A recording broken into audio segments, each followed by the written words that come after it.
નમસ્કાર મિત્રો, આઈપીઓ સેવામાં આજે વાત કરીશું. આઈપીઓ શું છે? ભારતમાં આઈપીઓ વિશેની સંપૂર્ણ માહિતી. શેરબજારની દુનિયામાં અત્યારે જો સૌથી વધુ ચર્ચાતી કોઈ વસ્તુ હોય તો તે છે આઈપીઓ. તમે અવારનવાર સાંભળ્યું હશે કે ફલાણી કંપનીનો આઈપીઓ આવ્યો અને લોકોના પૈસા ડબલ થઈ ગયા.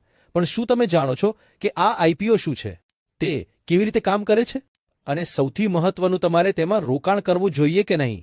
જો તમે પણ શેરબજારમાં નવા છો અને આઈપીઓના દરિયામાં ડૂબકી લગાવવા માંગો છો, તો આઈપીઓ 7ની આ સ્પેશિયલ ગાઈડ ફક્ત તમારા માટે છે. ચલો આજે આઈપીઓની A to Z માહિતી સાવ દેશી ભાષામાં સમજીએ. આઈપીઓ એટલે શું?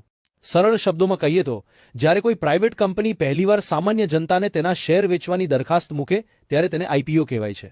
પહેલા કંપનીના માલિકો તેના સ્થાપકો કે મોટા રોકાણકારો હોય છે, અને પછી એટલે કે આઈપીઓ આવ્યા પછી તમારા અને મારા જેવા સામાન્ય લોકો પણ તે કંપનીના હિસ્સેદાર એટલે કે શેરહોલ્ડર બની શકે છે. એકવાર આઈપીઓની પ્રક્રિયા પૂરી થાય એટલે કંપની નેશનલ સ્ટોક એક્સચેન્જ અને બોમ્બે સ્ટોક એક્સચેન્જ પર લિસ્ટ થાય છે, અને પછી તેના શેરની લેવેચ બજારમાં રોજેરોજ થઈ શકે છે. કંપનીઓ આઈપીઓ કેમ લાવે છે? કોઈ પણ કંપની જ્યારે મોટી થાય ત્યારે તેને વધુ પ્રગતિ કરવા માટે મોટા પાયે પૈસાની જરૂર પડે છે. કંપની આઈપીઓ લાવવા પાછળના મુખ્ય કારણો આ મુજબ છે: મૂડી એકઠી કરવી, બિઝનેસ વધારવા માટે, નવી ફેક્ટરી નાખવા માટે કે નવી ટેકનોલોજી વસાવવા માટે પૈસાની જરૂર હોય છે. દેવું ચૂકવવા, ઘણી કંપનીઓ માથે ચડેલું દેવું ઉતારવા માટે જનતા પાસેથી પૈસા લે છે.